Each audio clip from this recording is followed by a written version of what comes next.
As you probably know, I've talked a lot about my favorite episodes.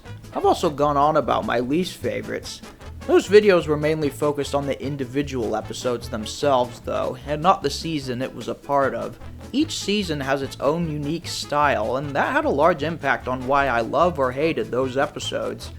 I've been wanting to do a review of every season for many years now, but I feel like doing one for every season would be a lot of work, and others have already done it perfectly. I felt like doing a ranking video instead, so you can see them all compared. Now of course, like always, this is purely my opinion and not a general fan consensus, but I will say I think some may fit the rankings you'd see others give them. I'm only doing the classic series because those are the ones I grew up with and have seen fully, while I still have to catch up with the newer ones, particularly post Season 8. Also, I must emphasize, particularly with them having 26 episodes each, there are no bad seasons in my opinion, and every one has episodes that I would consider my favorites overall. Don't call me Dirty Percy! Yeah, you probably guessed this considering how much I bash on it in other videos. A lot of people think Season 7 is worse, but for reasons I'll go into when I talk about that season, I have to disagree. Season 6 has some great episodes, some among my favorites of the show. I'll just say the biggest and most obvious problem. This season looks, well, ugly. The lighting and colors are just depressing, and the new paint jobs the engines got in Magic Railroad made it worse. Does anyone know the reason they switched from the paint from shiny to satin? Even with Blue Sky, every day scene looks like it's cloudy. It's not even that hard to fix in the editing room. Look what I can do. It's just so jarring when your last season looked like this, and it sticks out really bad when combined with previous seasons and songs. Heck, some of the footage was even color corrected for the Season 7 songs. I mean, look at this. Yeah, I could go on and on about the physical look, but man, it really takes me out of the bustling industrial world of Sodor. The episodes, like I said before, are really hit and miss. My favorites have always been Thomas and the Jet Engine and the World's Strongest Engine. And then you got my least favorites of the whole classic series, like Middle Engine and Buffer Bother. And then you've got episodes with a severe lack of continuity, like Rusty Saves the Day, which I think proves my point that a lot of these stories feel very rushed. This was the first season I remember seeing for the first time, but even as a child, I remember seeing it for the first time and thinking, God, this is so much less enjoyable. A big factor in this was unfortunately Alec Baldwin's narration, which I've gone on and on about, so I'll keep this brief. His quality is honestly quite variable in this season. He's fantastic with new characters, like Salty and Elizabeth, but his lack of enthusiasm compared to Season 5 really drags it down. Other narrators didn't always keep continuity with character voices, but pretty much all of Baldwin's greatest from Season 5 were not brought back. Gordon, Henry, Duncan, Cranky, Bill, Ben, the list goes on. Because of this, I always have to rank Baldwin like two different narrators because he was amazing in Season 5. Especially after seeing him in interviews where it was clear that he liked Britt Allcroft so much.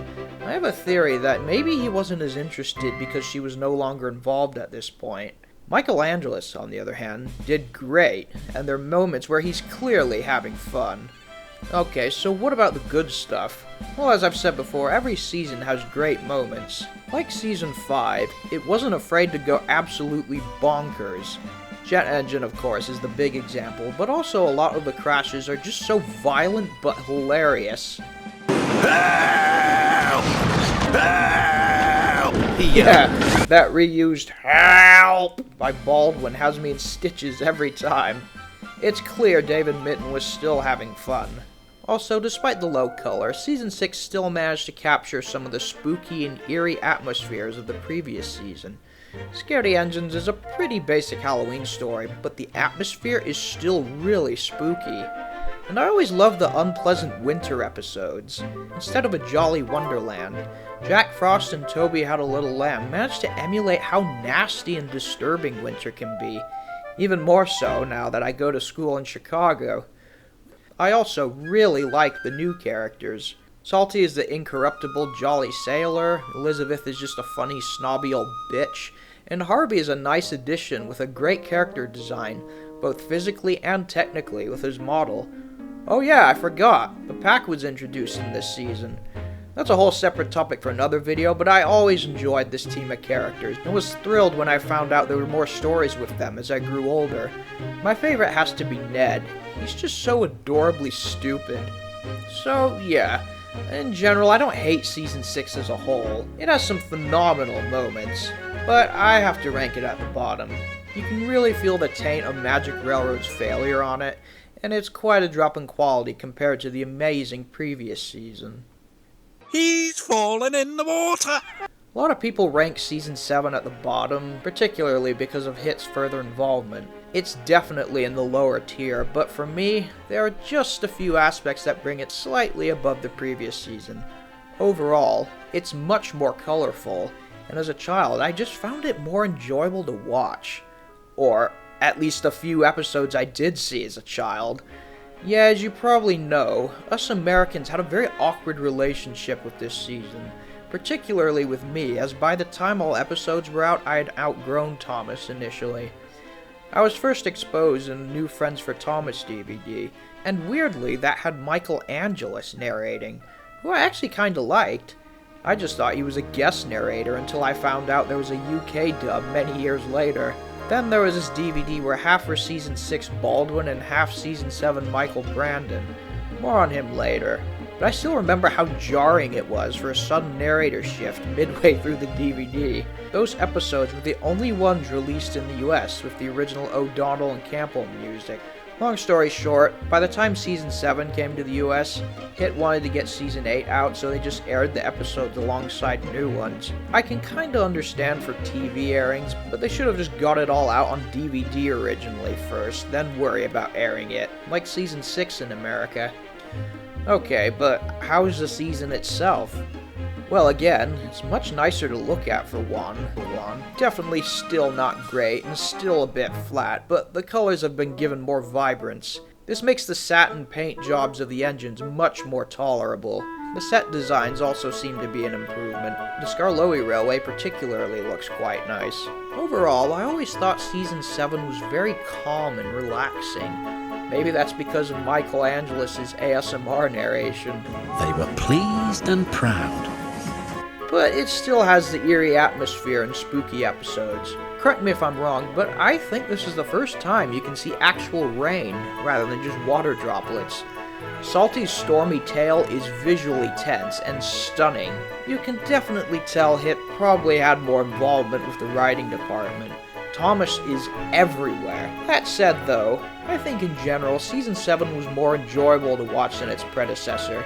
After thinking hard, the only episode I thoroughly dislike is What's the Matter with Henry. Even the old bridge, which definitely had the wrong main character, still has a good message about PTSD, I think. The season has some fun ideas for stories too. The Runaway Elephant is probably my favorite just because of how wacky it is. Other favorites include Gordon and Spencer, Bad Day at Castle Lock, and Salty's Stormy Tale. I think the greatest aspect of Season 7 for me was the new characters. Of course, that's probably because they had a DVD dedicated to them. As you all know, Spencer is my favorite. None of the new characters feel out of place, and if they never appeared much afterwards, it definitely wasn't intentional. Heck, I read somewhere that Fergus's model was damaged, so that makes sense. Oddly enough, I only saw Salty's Stormy Tale as a child, so naturally I thought this was his debut and was confused. On that topic, I should talk about Michael Brandon's narration. I think he wasn't quite the right voice for the show, and his voices didn't really fit many characters, or were just way too over the top. Look out! That said, it's clear he had lots of fun doing the narrations, and he's definitely grown on me. I think a lot of my view on him was just tainted by the fact that almost all his narrations had the new music. When he's with Mike and Junior's score, he's not bad. Ignoring all the behind-the-scenes drama and different dubs, Season 7 is still pretty enjoyable to me. It felt like a fitting end to an era, particularly with a nice use of old and new characters. Not great, but overall not bad. What's this? Educating Gordon Day? It was really hard to decide the rankings of this and the next rank. and several times I switched them around, but I decided to put Season 3 here. This season was quite ambitious, and you can see that the crew felt more comfortable with scenery after tugs, but more on that later. I put Season 3 lower because when it came to stories, it was hit and miss.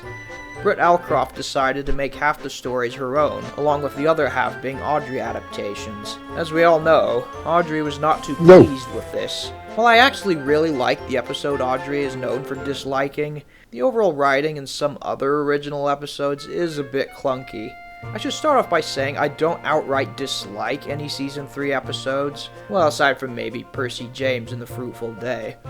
But many of the original stories are a bit confusing. Trust Thomas has an absolutely amazing crash, but the overall narrative is quite uneven. It feels like two episodes smashed together.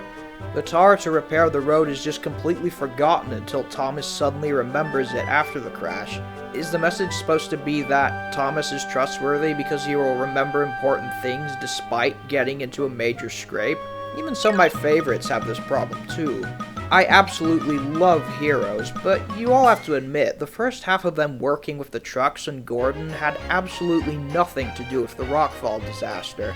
You can definitely see that Shining Time Station had a big influence over this season with the new stories. If you didn't know, one reason Daisy never appeared was that the director of Shining Time Station thought she was too sexist, so they replaced her with Diesel. As an American, yeah, I just want to sincerely apologize to you Brits for that. Correct me if I'm wrong, but I believe this is the first season to have fully running water, and by God, it's amazing. This looks like they just went to someone's backyard and put models and tracks over a waterfall. Not to mention the beautiful beach shots.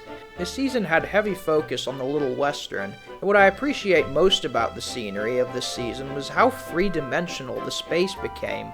Previous two seasons kept the camera close to the engines, but Season 3 allowed the camera to step back and admire the vast scenery. This trend would continue into the next season, not just with nature, but with industry too. You can just feel the bustling atmosphere of the harbor and the shunting yards. The scrapyard set is a particular highlight because I believe it's just a redecorated Tinmouth set, but I never noticed it because they did an outstanding job of creating a disturbing scrapyard atmosphere. I think all they did was use some extra buildings, but man, that siding Oliver is in my opinion scarier than the Railway Series illustration. I believe the engines got new models or paint jobs for this season, and they look amazing. The only drawback visually is that the color scheme is a lot duller than Season 2, so everything looks cloudy. I don't know if that was a change in how they lit the sets, but unlike other seasons, it's not too much of a distraction.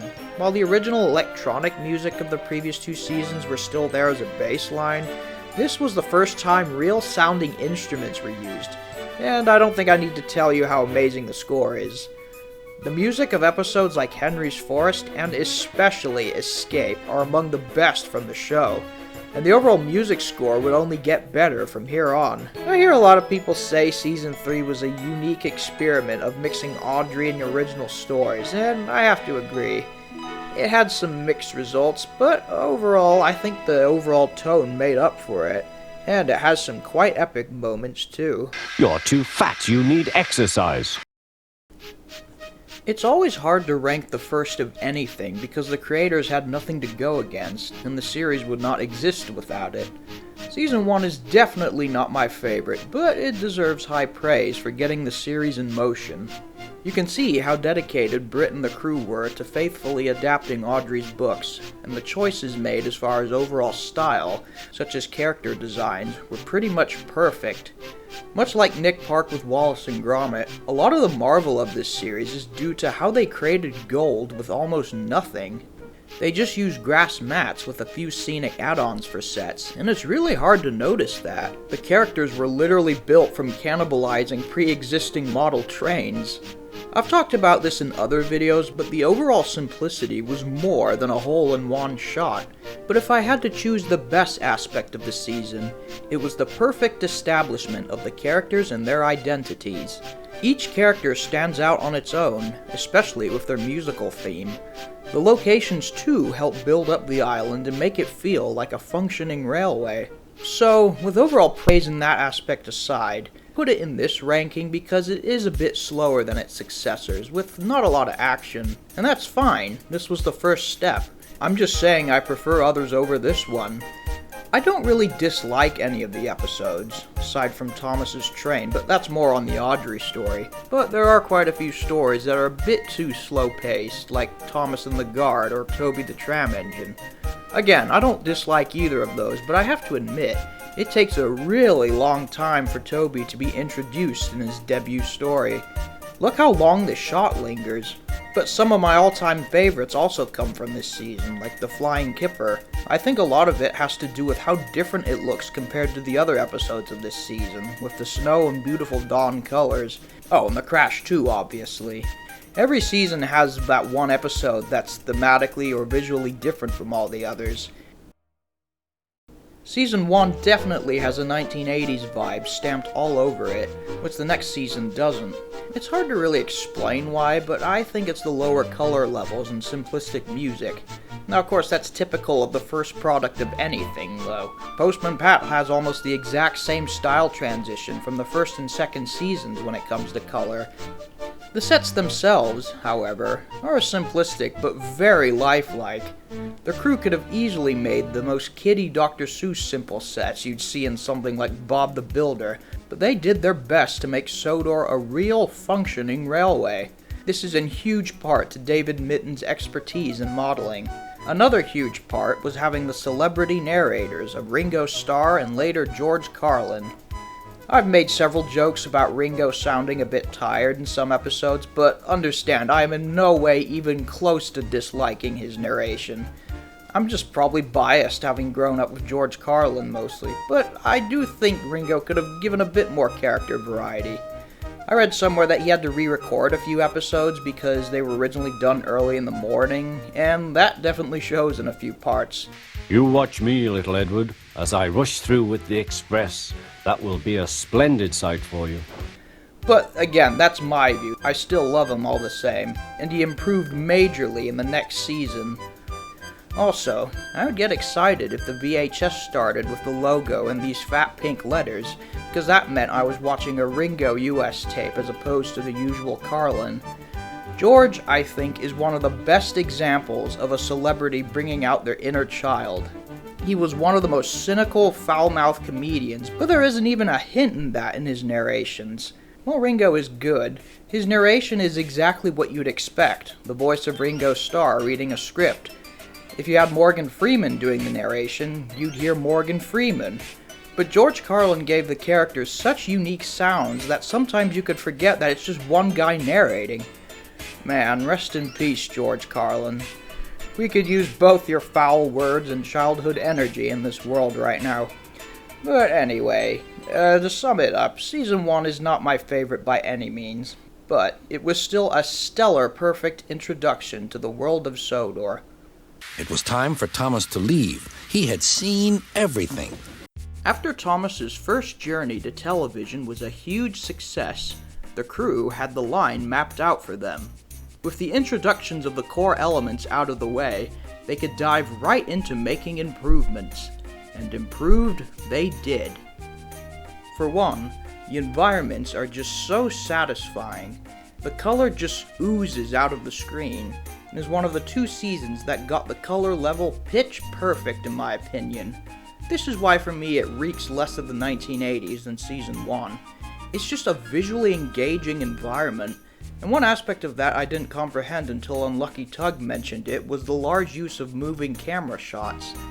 They had a few in the previous series, but not to the extent of this, and it really helps give the sets a sense of scale.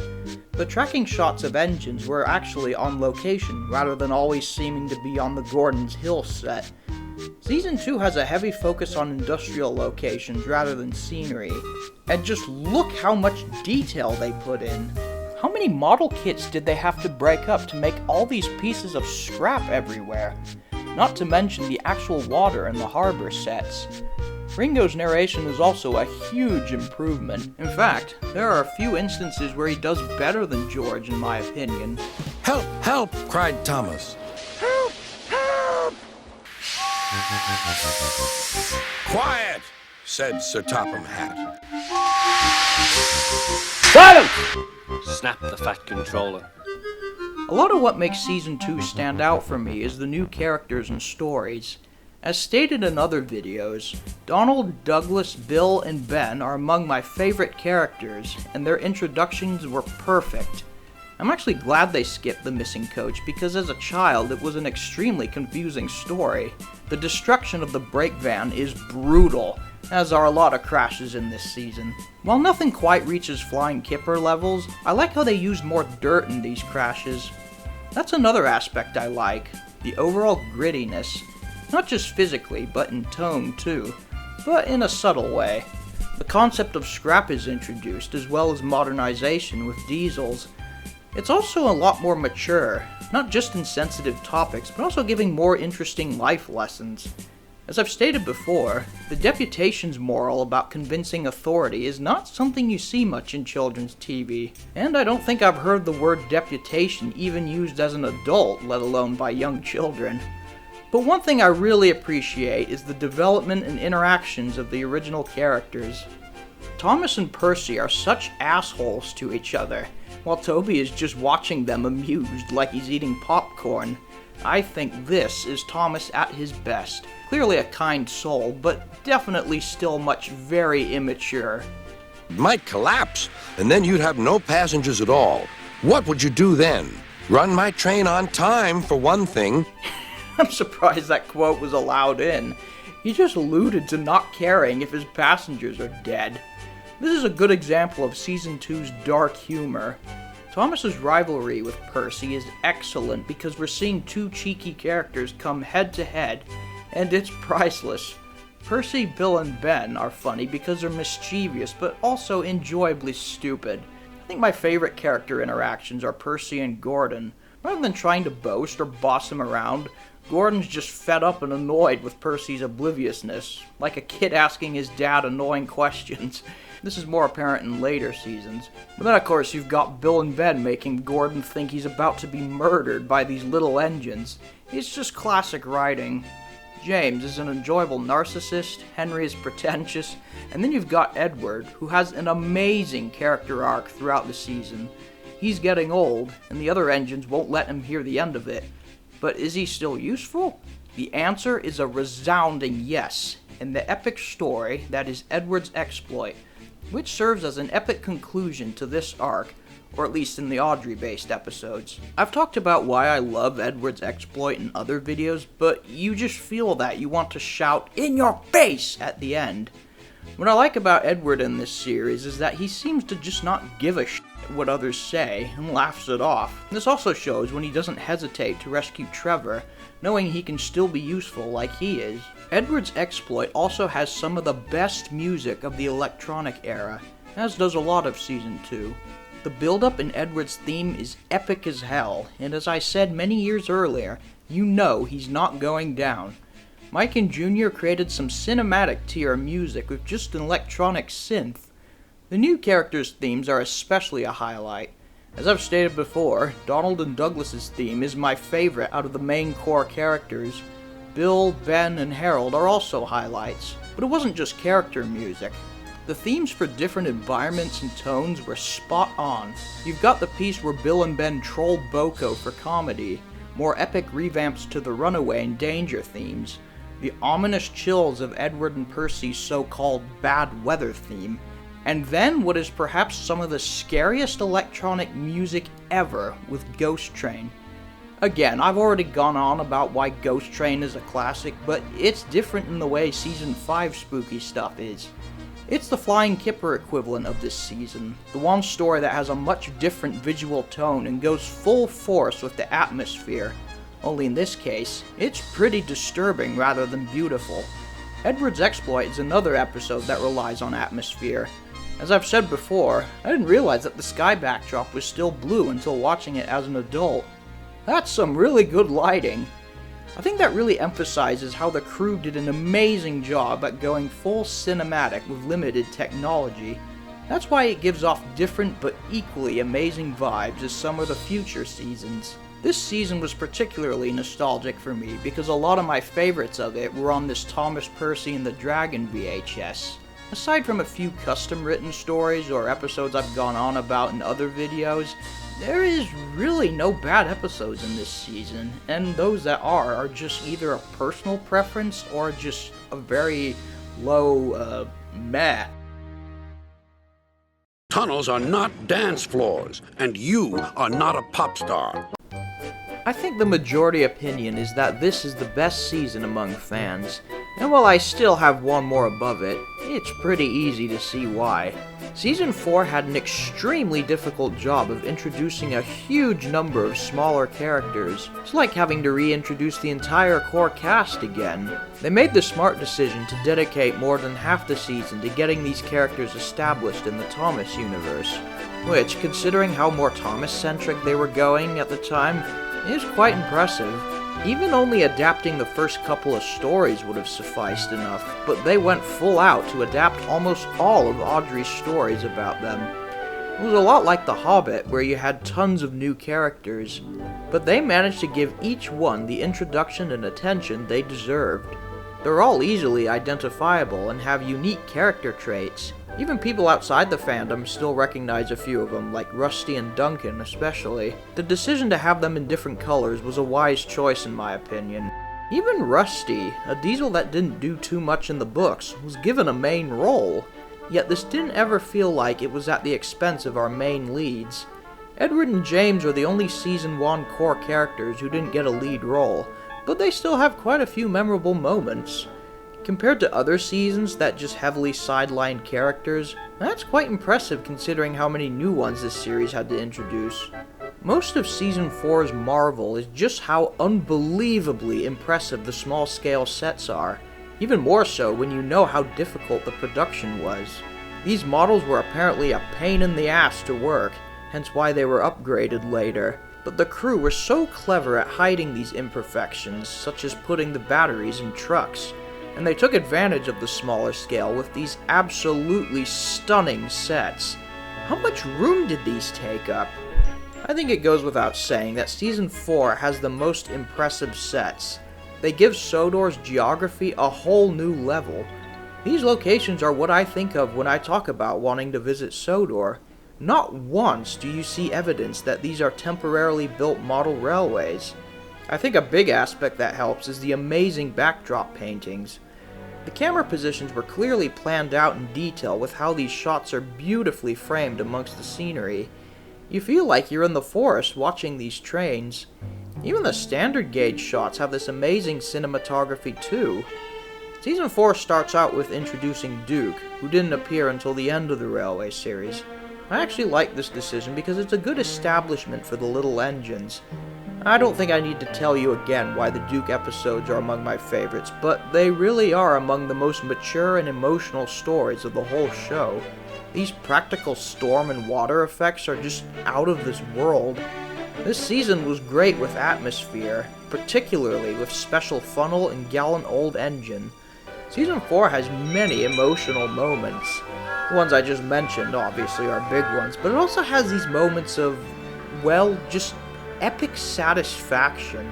This includes the ending music of Gallant Old Engine, and by God, that arrangement of God Saves the Queen and Paint Pots and Queens is, just makes me so proud of my British heritage.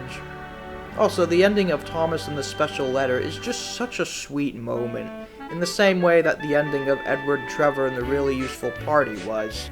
It was a great choice having them visiting children as opposed to just regular people who didn't believe in them. The series definitely feels like a good finale to the Audrey-based episodes, with the engines having this sense of unity, even if they break continuity a few times. Season 4 relies less on action like the previous and more on character moments, but when the action does happen, it's pretty awesome. God, I love Toad Stands By. That is one of the greatest Karma takedowns, and is why I've always loved Oliver. Rusty to the Rescue is a controversial episode, and I do think it was too much of a stretch to have a narrow gauge railway go all the way to the mainland. I've made it no secret that I'm not the biggest fan, but I must emphasize I still like this episode a lot. While most of the season focuses on scenery, This episode has a huge emphasis on dark, gritty urban areas, and I give them credit for turning a real-life locomotive into an interesting character, something they just avoided with the two in the previous season. Not long ago, I realized something. I was trying to think of any Season 4 episodes I disliked, but I just couldn't think of any. Some have said Passengers and Polish, but I just find Duncan's bitching so entertaining. Others have said Special Attraction, which is definitely messy plot-wise, but I'm sorry, the crash in Bulstrode is priceless. There are also some episodes where Thomas feels forced in, such as Henry and the Elephant, but I still love that episode regardless. One nitpick I often tell others is I think the color level was a bit too overblown. That's not necessarily a bad thing, but it did make everything look like it took place at sunset. But I can't really complain when you've got amazing shots like this. Season 4 is what introduced me to narrow gauge railways, and I love visiting them, whether in England or America.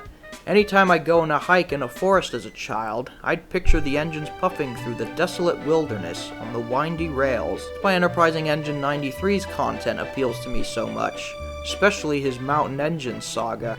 This season made Sodor feel like a more universal place rather than strictly British. Obviously, it's clear it takes place in Britain, but something about the narrow gauge forest sets and lighting make it look similar to the eucalyptus trees you'd see everywhere in California. There are no massive cliffs like this on the Talyllyn Railway, but it doesn't really matter. It still feels like a railway that weaves throughout the mountains, like the narrator said. This series is monumental in model making, and is a fitting celebratory end to the Audrey-based stories. The Fat Controller laughed. Ho ho. Well, the engines are wrong. Okay, you knew this was gonna be here. But I just cannot emphasize enough at how much Season 5 encompasses the best of Thomas. From the wacky runaways and crashes, the spooky environments, and overall exciting tone, it was the peak of the model era. Season 4 had more impressive sets and models, but Season 5 was able to emphasize more with atmosphere. First, you've got the stormy episodes like Cranky Bugs, Toby and the Flood, and James and the Trouble with Trees. Then, of course, the spooky and disturbing haunted mist of Haunted Henry, Stepney Gets Lost, Toby's Discovery, and Duncan Gets Spooked.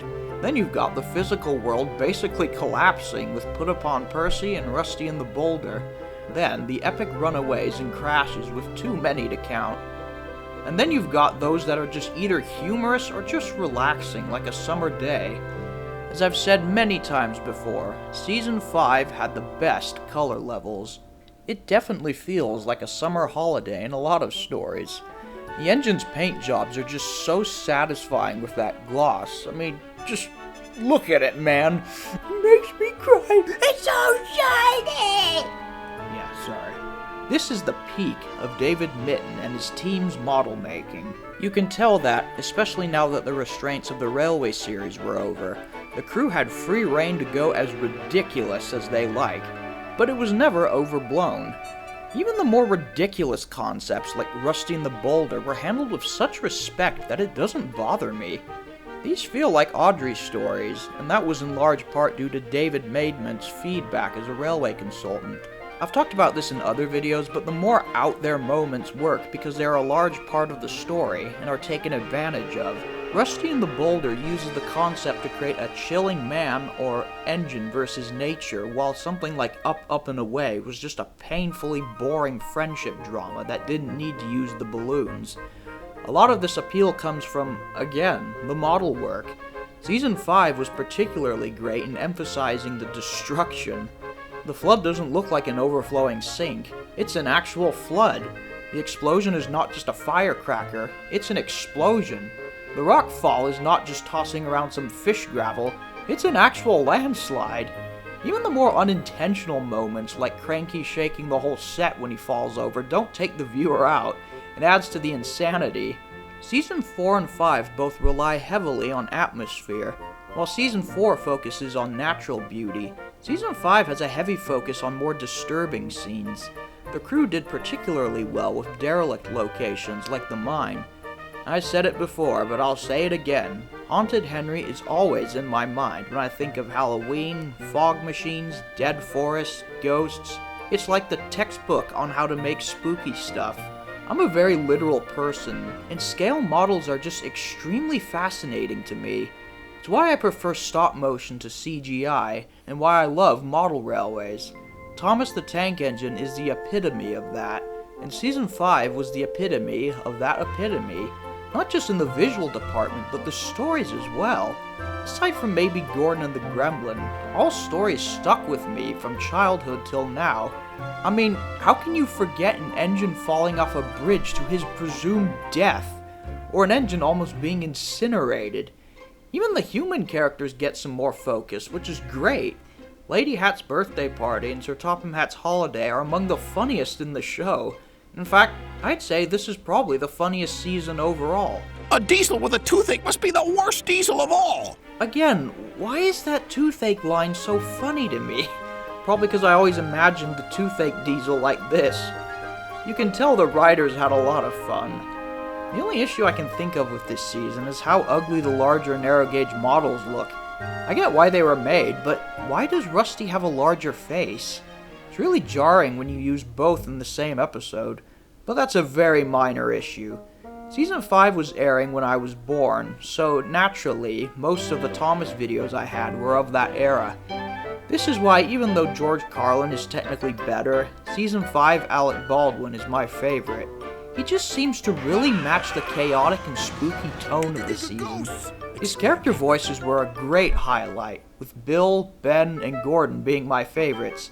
I'm glad to see that it appears he really enjoyed doing it, given his not always friendly reputation. Even some of the more minor characters were given such wacky voices. One thing Season 5 does get flack for is how much of the new characters never appeared again. I've talked about this in other videos, but I don't think that was all intentional given to what happened with the show afterwards. And I'll say this, they were all very memorable. I've already talked about Bertram's mysterious vibes.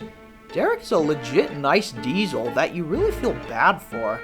It's nice to see a coach get a lot of character with old Slow Coach, particularly with the fully molded face unlike Annie and Clarabelle. The horrid Lloyds are just a funny one-time character, and that episode is probably among the funniest. I mean, it's just so comically brutal. Thumper, you could argue, is just a toy advert, but I'll give him a pass. He's a cool design, and I'd say the show has allowed a few of them. And then, of course, the characters that did continue on. By God, Cranky is one of the greatest character concepts. A crane that just sits on his ass all day and bitches and moans, yet you feel sorry for him. That is genius. Ari and Bert are truly terrifying, and while I like seeing them again later on, they had an extreme downgrade.